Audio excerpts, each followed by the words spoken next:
Well, a habit is a redundant set of automatic, unconscious thoughts, behaviors, and emotions that's acquired through repetition. A habit is when you've done something so many times that your body now knows how to do it better than your mind. So if you think about it, people wake up in the morning, they begin to think about their problems. Those problems are circuits of memories in the brain. Each one of those memories are connected to people and things at certain times and places. And if the brain is a record of the past, the moment they start their day, they're already thinking in the past. Each one of those memories has an emotion. Emotions are the end product of past experiences. So the moment they recall those memories of their problems, they all of a sudden feel unhappy, they feel sad, they feel pain. Now, how you think and how you feel creates your state of being. So the person's entire state of being when they start their day is in the past. So what does that mean? The familiar past will sooner or later be predictable future. So if you believe that your thoughts have something to do with your destiny, and you can't think greater than how you feel, or feelings have become the means of thinking, by very definition of emotions, you're thinking in the past. And for the most part, you're going to keep creating the same life. So then people grab their cell phone, they check their WhatsApp, they check their texts, they check their emails, they check Facebook, they take a picture of their feet, they post it on Facebook, they tweet something, they do Instagram, they check the news, and now they feel really connected to everything that's known in their life. And then they go through a series of routine behaviors. They get out of bed on the same side, they go to the toilet, they get a cup of coffee, they take a shower, they get dressed, they drive to work the same way, they do the same things, they see the same people, they push the same emotional buttons, and that becomes the routine, and it becomes like a program. So now they've lost their free will to a program, and there's no unseen hand doing it to them. So when it comes time to change, the redundancy of that cycle becomes a subconscious program. So now 95% of who we are by the time we're 35 years old is a memorized set of behaviors, emotional reactions, unconscious habits, hardwired attitudes, beliefs, and perceptions that function like a computer program. So then a person can say with their 5% of their conscious mind, I want to be healthy, I want to be happy, I want to be free. But the body's on a whole different program. So then how do you begin to make those changes? Well, you have to get beyond the analytical mind, because what separates the conscious mind from the subconscious mind is the analytical mind. And that's where meditation comes in, because you can teach people through practice how to change their brainwaves, slow them down.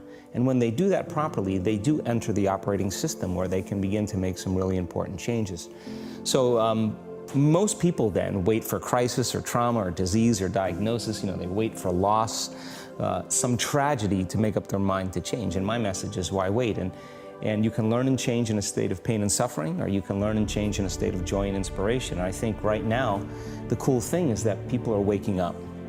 That's really interesting, and where I found the deepest hooks into how powerful this can be for somebody is when you talk about trauma, and you've talked about how people experience a traumatic event, but they then basically rehearse it, and how that then has this knock-on effect. So what is that? Why do people find it so hard to get past trauma?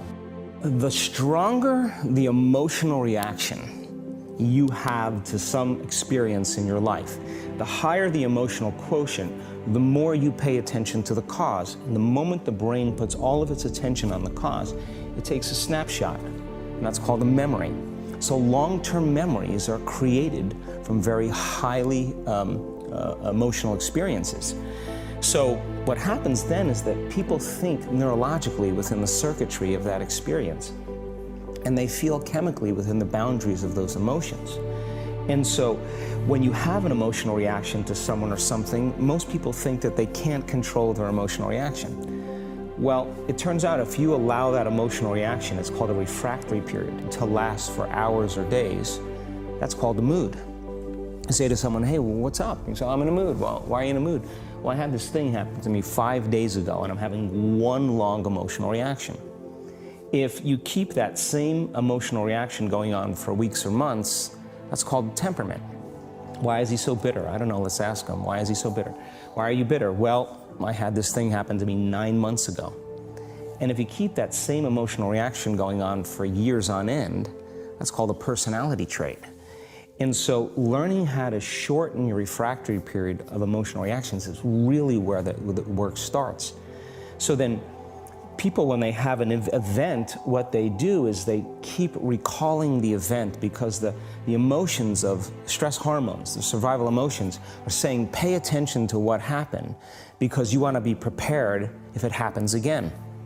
Turns out most people spend 70% of their life living in survival and living in stress. So they're always anticipating the worst case scenario based on a past experience. And they're literally, out of the infinite potentials in the quantum field, they're selecting the worst possible outcome and they're beginning to emotionally embrace it with fear. And they're conditioning their body into a state of fear. Do that enough times, body has a panic attack without you. You can't even predict it because it's programmed subconsciously. So then you say to the person, why are you this way? And they'll say, I am this way because of this event that happened to me 15 or 20 years ago. And what that means from a biological standpoint is that they haven't been able to change since that event. So then the emotions from the experience tend to give the body and the brain a rush of energy. So people become addicted to the rush of those emotions, and they use the problems and conditions in their life to reaffirm their limitation, so at least they can feel something. So now when it comes time to change, you say to the person, why are you this way? Well, every time they recall the event, they're producing the same chemistry in their brain and body as if the event is occurring, firing and wiring the same circuits and sending the same emotional signature to the body. Well, what's the relevance behind that? Well, your body is the unconscious mind. It doesn't know the difference between the experience that's creating the emotion and the emotion that you're creating by thought alone. So the body's believing it's living in the same past experience 24 hours a day, 7 days a week, 365 days a year. And so then when those emotions influence certain thoughts, and they do, and then those thoughts create the same emotions, and those same emotions influence the same thoughts, now the entire person's state of being is in the past. So then the hardest part about change is not making the same choices you did the day before, period. And the moment you decide to make a different choice, get ready because it's going to feel uncomfortable. The bigger thing is that we keep firing and wiring those circuits. They become more hardwired. So you have a thought and then the program runs. But it's the emotion that follows the thought. If you have a fearful thought, you're going to feel anxiety. The moment you feel anxiety, your brain's checking in with your body and saying, yeah, you're pretty anxious. So then you start thinking more corresponding thoughts equal to how you feel. Well, the redundancy of that cycle conditions the body to become the mind. So now, when it comes time to change, a person steps into that river of change and they make a different choice, and all of a sudden, they don't feel the same way. So the body says, well, you've been doing this for 35 years. You're going to just stop suffering and stop feeling guilty and stop feeling shameful, and you're not going to complain or blame or make excuses or feel sorry for yourself. Well, the body's in the unknown. So the body says, I want to return back to familiar territory. So the body starts influencing the mind, and it says, start tomorrow. You're too much like your mother. You'll never change. This isn't going to work for you. This doesn't feel right. And so if you respond to that thought as if it's true, that same thought will lead to the same choice, which will lead to the same behavior, which will create the same experience, which will produce the same emotion. I want to talk about that notion of, give me a little more detail on what you mean by the body becomes the mind or the unconscious mind. What do you mean by that exactly? Well, those are two different things. Your body is your unconscious mind. In a sense, if you're sitting down and you start thinking about some future worst case scenario that you're conjuring up in your mind, and you begin to feel the emotion of that event, your body doesn't know the difference between the event that's taking place in your world, outer world, and what you're creating by emotion or thought alone. So most people then, they're constantly reaffirming their emotional states. So when it comes time to give up that emotion, they can say, I really want to do it. But really the body is stronger than the mind because it's been conditioned that way. So the servant now has become the master. And the person all of a sudden, once they step into that unknown, they'd rather feel guilt and suffering because at least they can predict it. Being in the unknown is a scary place for most people because the unknown is uncertain. And when people say to me, well, I can't predict my future, I'm in the unknown, and I always say the best way to predict your future is to create it. Not from the known, but from the unknown. What thoughts do you want to fire and wire in your brain? What behaviors do you want to demonstrate in one day? The act of rehearsing them mentally, closing your eyes, and rehearsing the action. Rehearsing the reaction of what you want, or the action? The action of what you want. By closing your eyes and mentally rehearsing some action. If you're truly present, the brain does not know the difference between what you're imaging and what you're experiencing in 3D world. So then you begin to install the neurological hardware in your brain to look like the event has already occurred. Now, your brain is no longer a record of the past. Now it's a map to the future. And if you keep doing it, priming it that way, the hardware becomes a software program. And who knows, you just may start acting like a happy person. And then I think the hardest part is to teach our body emotionally what the future will feel like ahead of the actual experience. So what does that mean? You can't wait for your success to feel empowered. You can't wait for your wealth to feel abundant.